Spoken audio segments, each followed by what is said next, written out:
For 2 weeks, as the Strait of Hormuz became effectively impassable for oil tankers, there was one port that energy markets, shipping companies, and American allies were pointing to as a partial escape route: Fujairah, located in the UAE on the Gulf of Oman. On the other side of the Oman Peninsula from the strait itself, Fujairah was built specifically so that oil from the Persian Gulf could be exported without passing through the Hormuz choke point. It handles approximately 1 million barrels per day of the UAE's Murban crude oil, according to Reuters reporting, and it has taken on enormous strategic significance since the war began because it is one of the very few export outlets for Gulf oil that does not require navigating through 21 miles of Iranian-controlled water. Today, March 14th, that escape route caught fire. Debris from an intercepted Iranian drone struck the Fujairah port, triggering a fire at the major bunkering hub, suspending oil loading operations and prompting Iran's military to tell civilians in the UAE to evacuate ports, docks, and what it called American hideouts. Halima Croft, the chief commodities analyst at RBC Capital, immediately put the significance of today's strike into words that every energy market participant understood. She said the IRGC is sending a message that there is no safe harbor in this rapidly expanding conflict. I went through Reuters reporting, Time magazine's analysis, Al Jazeera's Day 15 conflict coverage, France 24 reporting, Euronews live updates, and energy market analysis from JP Morgan, RBC Capital, and other institutions to give you the complete picture of what Fujairah is, why hitting it matters strategically, and what it means for global energy markets and American consumers. By the end of this video, you will understand exactly why today's Fujairah attack may be more economically significant than the Karg Island strikes from the previous day. Let's start with the geography.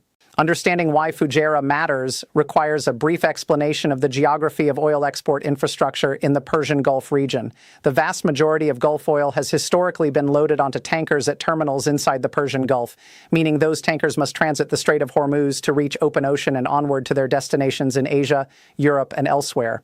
This geographic dependency on the strait is the foundation of Iran's leverage in the current conflict. If Iran can make the strait too dangerous for tankers to navigate, it can essentially hold the global oil supply hostage. Fujairah was developed as a strategic response to exactly this vulnerability. The Habshan-Fujairah pipeline, built by Abu Dhabi, runs approximately 400 kilometers from the oil fields of Abu Dhabi across the Omani Peninsula to Fujairah on the eastern coast, where tankers loading at the terminal never need to enter the Persian Gulf or transit the strait at all.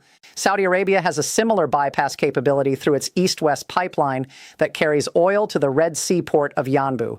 But Fujairah is the most significant bypass terminal in terms of current daily throughput and its importance to the UAE's oil export operations.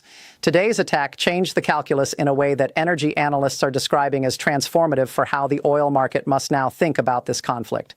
By striking Fujairah, Iran demonstrated that it can reach and disrupt oil export infrastructure that does not depend on the Strait of Hormuz at all. The message is exactly what Halima Croft identified. There is no safe harbor. Iran's military spokesperson went further, calling the UAE a legitimate target and telling civilians to evacuate ports, docks, and what it described as American hideouts. The latter phrase referring to U.S. military positions and assets in the UAE that Iran says were used as launch points for the Karg Island strikes the previous night.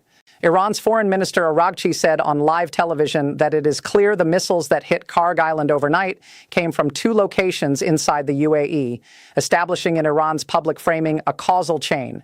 UAE territory was used to attack Iran, therefore UAE energy infrastructure is a legitimate Iranian target. This framing gives Iran both a military rationale and a diplomatic message to Gulf Arab states about the cost of allowing American forces to operate from their territory.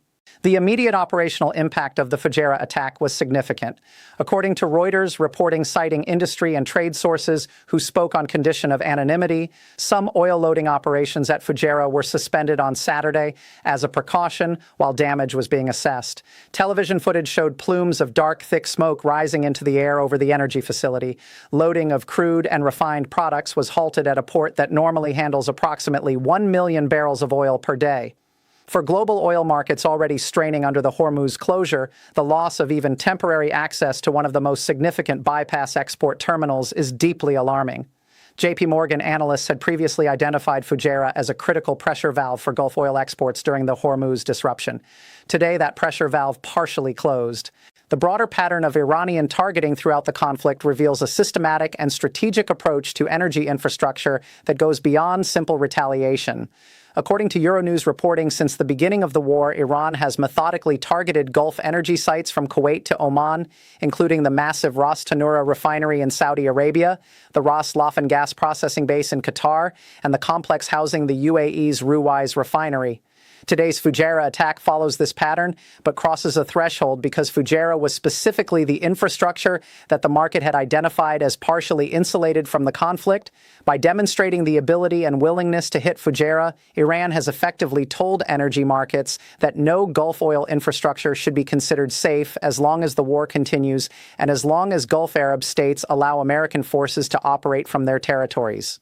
The reaction of Gulf Arab states to being caught between American and Iranian pressure has been a story largely missing from American media coverage.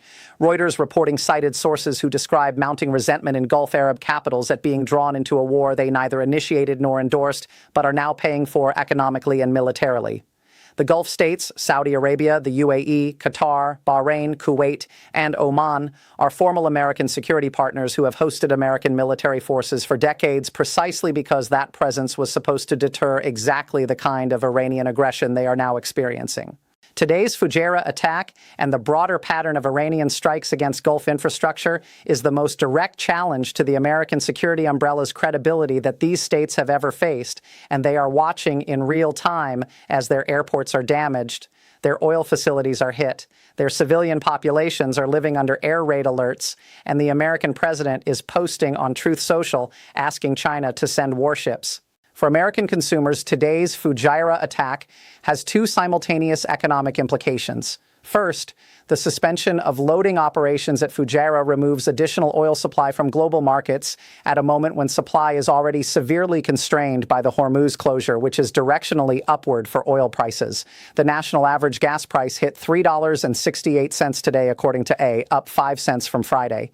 Second, Iran's demonstrated ability to hit bypass infrastructure signals to energy markets that the geographic scope of the supply disruption is larger than the Hormuz closure alone suggested, which changes market participants' probability assessments for how long and how severe the disruption will be.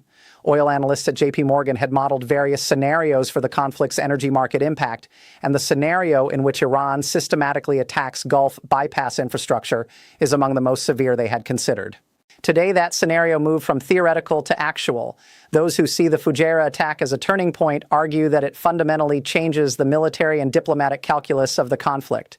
If Iran can hit the bypass routes as well as control the strait, the United States and its partners cannot simply route around the Hormuz problem.